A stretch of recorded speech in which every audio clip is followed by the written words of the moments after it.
यहाँ पर बच्चों आपको एक केमिकल रिएक्शन दिख रही है, इसको आपको बैलेंस करना है। तो चलिए सीखते हैं कि केमिकल रिएक्शन को बैलेंस कैसे किया जाता है। तो इसके लिए आपको कुछ नियम कानून कायदे जो है वो ध्यान रखने पड़ते हैं। तो हम 5 नियम बता रहे हैं। सबसे पहले क्या करना है कि पॉलीएटॉमिक्स को बैलेंस करना है। इसके बाद क्या करना है, आपको मेटल्स को बैलेंस करना है। इसके बाद आपको नॉन मेटल्स को बैलेंस करना है और फिर आखिरी में जाके आपको हाइड्रोजन और ऑक्सीजन को बैलेंस करना है। तो सारा सीक्वेंस ये रखना है, कोई भी फ्रैक्शन नहीं होना चाहिए इक्वेशन में और इक्वेशन का फॉर्मूला चेंज नहीं होना चाहिए। ठीक है, ये सारे नियम है। अब हम देखते हैं कि इसे बैलेंस कैसे करेंगे। तो सबसे पहले आपको क्या करना है कि इस तरीके का एक चार्ट बना लेना है जिसमें आप सारे एलिमेंट लिख पाओ। तो सबसे पहले हमने बात की थी पॉलीएटम्स की, तो पॉलीएटम्स कहाँ दिख रहे हैं, तो देखो NO3 इधर है, NO3 इधर है, तो ये हो गया पॉलीएटम। तो हम यहाँ पर NO3 लिख लेते हैं।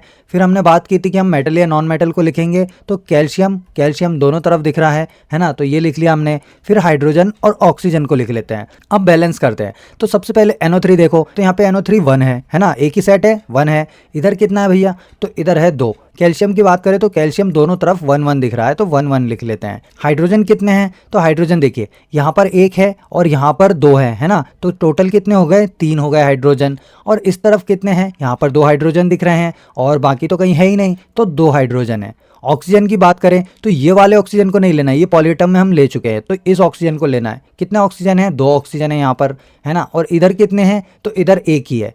तो यहाँ पर हम देख पा रहे हैं कि दोनों तरफ बराबर एलिमेंट नहीं है ना, कुछ कम ज़्यादा है, तो इन्हें बराबर करना है और यही केमिकल रिएक्शन को बैलेंस करना कहलाता है।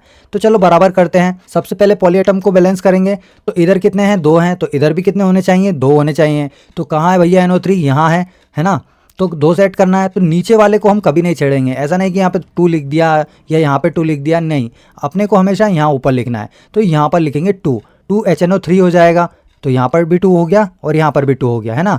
अब किसको करेंगे, कैल्शियम को बैलेंस करेंगे। तो कैल्शियम तो पहले से ही बैलेंस है, 1 इधर भी है और 1 इधर भी है, तो इसे बैलेंस करने की जरूरत नहीं है। हाइड्रोजन को बैलेंस करते हैं। तो हाइड्रोजन कितने हैं, यहाँ पर देखो हमने कितने काउंट किए थे, इधर 3 काउंट किए थे, लेकिन अब कितने हो गए हैं, अब 2 हाइड्रोजन ये हैं और 2 हाइड्रोजन ये हैं, तो इधर तो 4 हो चुके हैं, है ना। तो इधर भी 4 करने पड़ेंगे। तो 4 करने के लिए क्या करेंगे, हम यहाँ पर 2 का मल्टीप्लाई कर देंगे, तो ये हो जाएंगे 2 दूनी 4 हाइड्रोजन। ठीक है, अब ऑक्सीजन कितने थे, इधर 2 थे और इधर 1 था, लेकिन अब देखो ये 2 का मल्टीप्लाई इसमें होगा, तो ये भी कितने हो गए, 2 हो गए।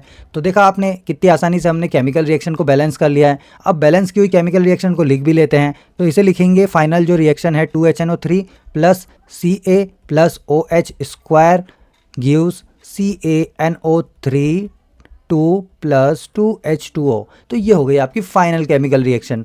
तो समझ में आया कितनी आसानी से केमिकल रिएक्शन को बैलेंस कर सकते हैं। इस वीडियो को पूरा देखने के लिए आप स्कूल चैंपियंस यूट्यूब चैनल पर जा सकते हैं और ये वाली वीडियो देख सकते हैं। इसी तरह के और वीडियोस के लिए चैनल को सब्सक्राइब ज़रूर करें।